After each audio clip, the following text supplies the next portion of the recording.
का बतलाई दिल के हलिया, का बतलाई दिल के हलिया, धड़केला तोहरे नाम से भगवान बनौले बाणे, तोहरा की बड़ी आराम से भगवान बनौले बाणे, तोहरा की बड़ी आराम से।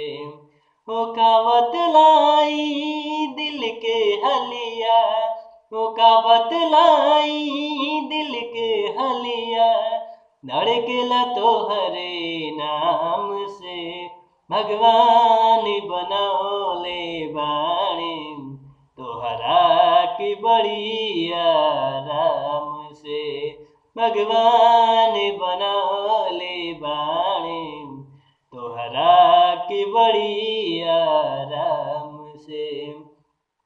होठवा की लाली बदे मंगौले किरनिया, रच रच रचना कैले ऐसन जवनिया। होठवा की लाली बदे मंगौले किरनिया, रच रच रचना कैले ऐसन जवनिया। इंद्रधनुष के जैसा भौवा बनौले, अखिया में प्यार के सागर सजौले। इंद्रधनुष के जैसा भौवा बनौले, अखिया में प्यार के सागर सजौले। माटी मंगौले है तन के सुघराइला, माटी मंगौले तन के सुघराइला। पावन चारों धाम से भगवान बनौले बाणे, तोहरा की बड़ी आराम से भगवान बनौले बाणे, तोहरा की बड़ी आराम से।